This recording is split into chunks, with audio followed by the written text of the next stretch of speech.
perhaps the most controversial interview in PGA Tour history. Hey, DT here. I want to take you through PGA Tour Commissioner Jay Monahan's interview with Jim Nantz of CBS Sports during the June 2022 RBC Canadian Open. It's a poignant time in PGA Tour history. Earlier in the week, Jay had released a written statement that suspended indefinitely a number of PGA Tour players who had defected to LIV Golf. Let's listen in. It's been an unfortunate week that was created by some unfortunate decisions. Those decisions being players choosing to violate our tournament regulations, and me then sending out a communication or communicating to our members something that I never want to communicate to our members. But it's my job to protect, defend, and celebrate our loyal PGA Tour members, our partners, and our fans. And that's exactly what I did. And I don't think it was a surprise to anybody, given how clear I had been about how we were going to handle this situation. With the suspensions that you... I just want to acknowledge the tension. You can cut the tension with a knife. And I think that there is a balance that Jay is trying to look for here of bringing passion, but also being a little bit nervous about the message that he's trying to deliver. How about the four majors? I know you're in contact with them. Yeah. What do you expect they're going to do? Well, the major championships are operated independently from the PGA Tour. The PGA Championship has made its position known, and from my standpoint, I'm going to spend all my time focused on our membership and our broader tournament schedule. Those decisions are up to them. Another thing is going to be, I think, really critical here is official World Golf ranking points. Right now, the LIV Golf Series does not get any points, which, of course, down the line could cost these players that think they're going to be playing in majors down the road. It could cost them that opportunity. Where do you think that's headed? Well, you know, when you look at the World Golf ranking, yes, there are no points on that series. There's a process you go through.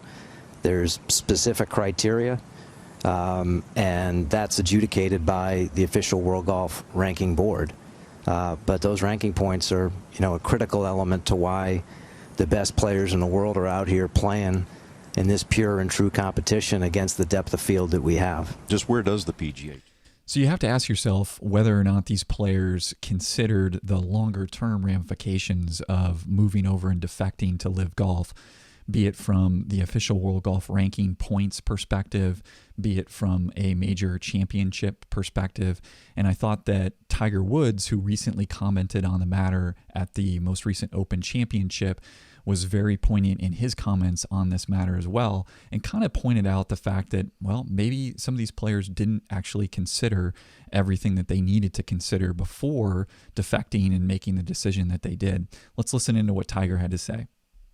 The players who have chosen to go to LIV and to play on to play there, I disagree with it. You know, who knows what's going to happen in the near future with world ranking points, the criteria for entering major championships. The governing body's going to have to figure that out, and some of these players may not ever get a chance to play major championships, and that is a possibility. We don't know that for sure yet. It's up to all the major championship bodies to make that determination, but that is a possibility that some players will never ever get a chance to play in a major championship, never get a chance to experience this right here. And so Tiger really wraps it up nicely there and explains what is at stake. And he was sitting there at the 150th Open Championship, the British Open, having been at St. Andrews, the birthplace of golf. And he's really laying out for everyone the reality, the potential reality of what defection to LIV Golf might mean. I think it's important to point out a couple of things. Number one, keep in mind he mentioned media partners. So CBS Sports is a media partner to the PGA Tour. The PGA Tour receives hundreds of millions of dollars from these media partners per year. So Jim Nantz and CBS are giving Jay the platform there, obviously, to speak about PGA Tour in the context I think that they want to speak about the PGA Tour. So that's something to keep in mind. Also, he mentioned that they plan to grow faster in the next 10 years than they have ever in the past. And competition typically will drive action like that. And so while LIV Golf is a competitor to the PGA Tour, you could argue, and then it would be reasonably argued, that the PGA Tour has operated a monopoly for a number of years, so for 50 plus years. And the LIV Golf Series brings true competition to that type of environment. And you will see advancements on the PGA Tour in terms of fan experience and schedule and things of that nature. And that's a good thing for the fans. So who knows where LIV Golf will be in another few years, but I think it's certain that we can say the PGA Tour will be better for it.